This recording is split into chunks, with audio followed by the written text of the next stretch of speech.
Bonjour tout le monde. Il y a des personnes qui m'ont écrit pour me demander de m'exprimer sur ce qui se passe en Égypte. Alors c'est très difficile de s'exprimer sur quelque chose qui est en train de se passer, mais avec toutes les réserves d'usage, je vais essayer de partager avec vous mon sentiment. Alors, je crois comprendre la logique dans laquelle se situe l'establishment égyptien aujourd'hui, c'est-à-dire les militaires en fait. Ils n'ont pas envie de suivre le même chemin qui a été suivi par la Syrie. Je vous explique. Comment commence une guerre civile aujourd'hui dans un pays arabo-musulman, la Syrie par exemple?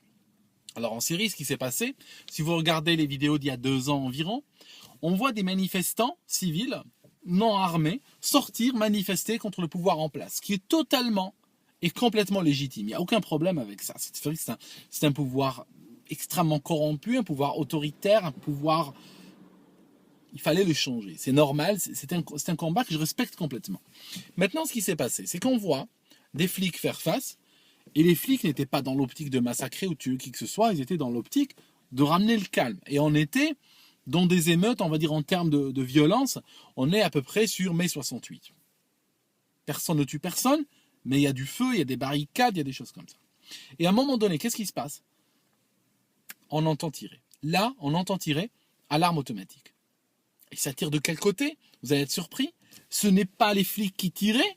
Les flics, de toute façon, face à ces manifestations, ils avaient ce qu'on appelle un edge, ils avaient de l'avance, ils n'avaient pas besoin de monter l'arme lourde et commencer à tirer sur eux. Ils avaient le contrôle de la situation. En fait, ce qui se passe, c'est du côté des manifestants que ça a commencé à tirer. Alors, je n'ai pas dit que les manifestants ont tout à coup trouvé leur intérêt à tirer sur les flics. Ce n'était pas du tout dans leur intérêt de commencer ça. Mais ce qui se passe, c'est qu'il y a des groupes terroristes qui ont des go teams, qui sont extrêmement mobiles, qui vont partout, qui peuvent voyager très vite et aller dans des centres justement où il y a un peu de pagaille pour essayer de créer l'escalade et de créer les tueries. Ce qui se passe, c'est que des gens armés se mêlent aux manifestants et tirent sur les forces de l'ordre. Leur but, c'est quoi? Leur but, c'est obtenir des réponses pour que les forces de l'ordre ripostent et donc abattent des manifestants. Donc eux, ils s'en foutent. Parce que eux, ce qui se passe, il faut savoir que ces islamistes sataniques, leur but, c'est le sang des innocents. Ils aiment bien se baigner dans le sang des innocents. Donc, que leur balle touche un flic, ou que ce flic répande et tue un innocent, ils s'en foutent. Du moment qu'il y a des morts, du moment qu'il y a du sang, ils sont très contents. Alors, ce qui se passe, c'est qu'après l'escalade, monte très vite. Un truc très important. Aucun pays au monde, peut-être même pas la Corée du Nord, n'a assez de flics et assez de militaires pour contrôler et pacifier tout son territoire. C'est-à-dire quand il y a la merde dans un pays, qu'est-ce qui se passe? Et qu'on voit que ça devient incontrôlable, eh ben les États font généralement... en fait, c'est la seule méthode de survie. On a eu ça partout, il y a même eu ça en Algérie. Ils font ce qu'on appelle les concepts de green zone, de zone verte, un peu comme les États-Unis avaient fait à Bagdad. Ils prennent une zone relativement petite, concentrée, stratégique. Ils la quadrillent parce qu'ils peuvent la quadriller. Et tout le reste, même à 100 mètres de leur mur, ils s'en foutent. Ils laissent à la loi du plus fort. Et là, commence à arriver en ligne ces vidéos où on voit des gens se faire égorger, où on voit des enfants se faire abattre, où on voit des enfants qui on apprend à égorger des gens, où on voit des gens brûlés vivants, où on voit des islamistes découper des morts et bouffer leurs organes, comme disait Poutine. Ça l'avait même choqué, Poutine, cette vidéo en particulier. Et donc là, la monstruosité arrive. Ce qui se passe, c'est que les militaires égyptiens ont très bien compris ça. Et on voit des vidéos en ligne sur LiveLeak, entre autres, parce qu'aujourd'hui, vous savez, le monde est petit, hein, tout le monde a un iPhone, tout le monde a un téléphone, les gens filment et balancent. Des fois, c'est même les islamistes eux-mêmes ou les tueurs eux-mêmes qui balancent en ligne.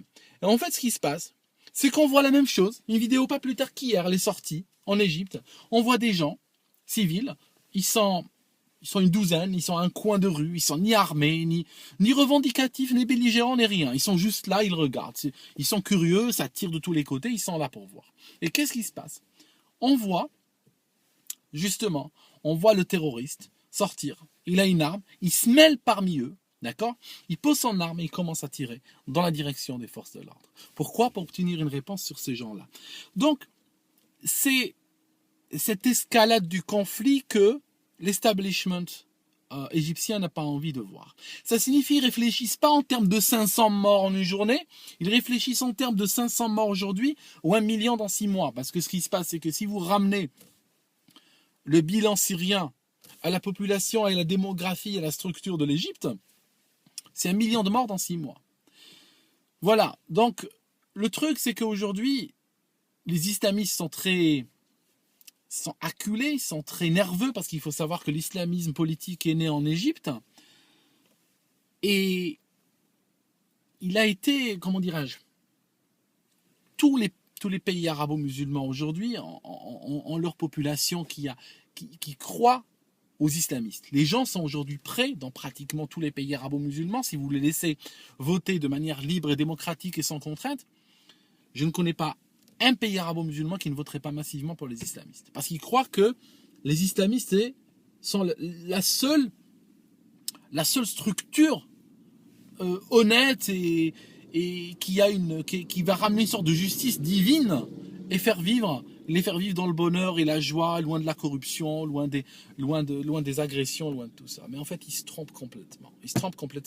Je finis cette vidéo avec une anecdote très importante qui vous explique exactement la mentalité islamiste. Vous compreniez exactement la mentalité islamiste.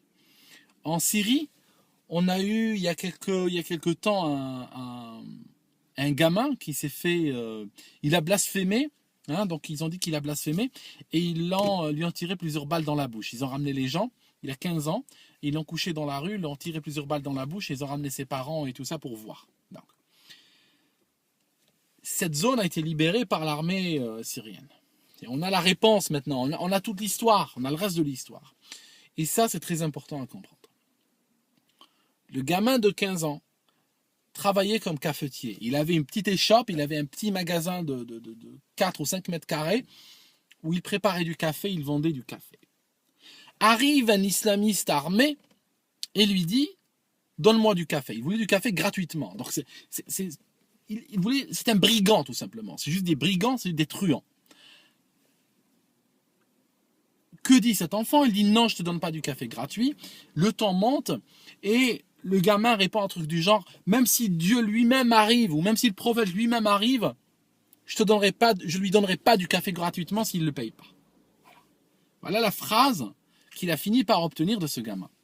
Qu'est-ce qu'il fait le gars? Il part chez ses copains, il leur dit il a blasphémé, ils arrivent, ils le sortent, ils le couchent par terre, ils l'abattent.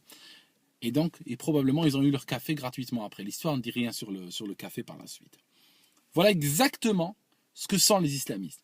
Ce sont à la base des crapules, à la base des voyous, à la base des gens qui sacrifient à des cultes sataniques. Plus il y a de sang, regardez-les avoir littéralement des orgasmes quand ils coupent les personnes en deux et il y a leur sang qui touche le sol. Et tout le reste, ça c'est le but premier, c'est l'orgasme sanguinaire. Et tout le reste, c'est que de la broderie qu'ils montent par-dessus. Le problème, c'est que les Américains les utilisent parce que là où les islamistes vont, ils servent les intérêts hégémoniques de l'Empire américain. Ils ont toujours fait ça. Ils ont toujours fait des guerres pour les États-Unis. Les États-Unis se sont toujours servis de cette force extrêmement violente, mais risquée, parce qu'ils sont très incontrôlables. Ils aiment tellement le sang qu'ils sont incontrôlables. Ils les lâchent quelque part, ils les laissent massacrer, ils les laissent tuer, jusqu'à ce que l'Empire américain obtienne une situation qui corresponde à sa vision stratégique de la situation, ou à peu près dans ce qu'ils voulaient obtenir. Et à ce moment-là, qu'est-ce qu'ils font? Ils déclarent que les islamistes sont des terroristes, ils commencent à les tuer à leur tour. Donc c'est un peu toujours ce jeu que les Américains ont joué avec les islamistes. Mais là, avec le grand échec des islamistes dans le pays où ils sont nés, eh ben, ça les met en très mauvaise situation, très mauvaise posture, parce que pratiquement tout le monde arabo-musulman les observe, et s'ils se cassent la gueule là, ils savent que ça peut être fini, ça peut être le début de la fin pour eux. Et c'est pour ça qu'ils sont prêts à toute la violence du monde pour rester. Au passage, la question qu'on m'avait envoyée disait pourquoi ils tuent les chrétiens. Alors bon, là franchement, je vais vous l'expliquer très vite. Hein, vous savez, quand on parle de CIA, d'Américains et tout ça, On est dans de la stratégie. Des fois, il y a plusieurs niveaux de stratégie, de faux semblants et tout ça. C'est extrêmement chiadé, extrêmement calculé. Quand on parle d'islamistes, il faut juste penser qu'ils aiment le sang. Et à partir de là, tout s'explique tout seul. Ce qui se passe, c'est que il y a l'armée se défend, l'armée tire. 500 morts en une journée. Il y a des islamistes qui sont là, ils n'ont pas envie de rentrer bredouille. Qu'est-ce qu'ils font? Ils vont tuer des chrétiens. Au moins ça monte le bilan, si vous voulez, de la chose. Ils commencent par les chrétiens parce que c'est des easy targets, parce que c'est des proies faciles à des gens relativement peu armés, peu entraînés et tout ça. Ils vont, ils les tuent, bon voilà. Parce que l'armée, normalement, quand il y a un ordre républicain en Égypte, l'armée protège donc les chrétiens, enfin, elle fait ce qu'elle peut. Mais là, du moment qu'il y a une anarchie, ils se disent, on ne sait pas comment ça va se terminer. Ça se trouve, ça va se stabiliser dans 3 jours, la stabilité reviendra.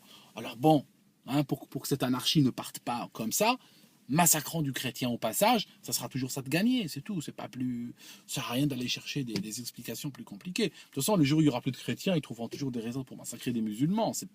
Ça n'a jamais été. Regardez ceux qui sont morts en Syrie, par exemple, des enfants massacrés, des enfants égorgés. C'est qui ça? C'est des chrétiens? Ils s'en foutent, ils massacrent tout. Ils massacrent du noir, du blanc, du musulman, du juif, tout. Ils veulent du sang. C'est très simple, non? Donc voilà, je pense que vous avez un peu compris là, je sais pas. J'espère que j'ai été clair. Enfin.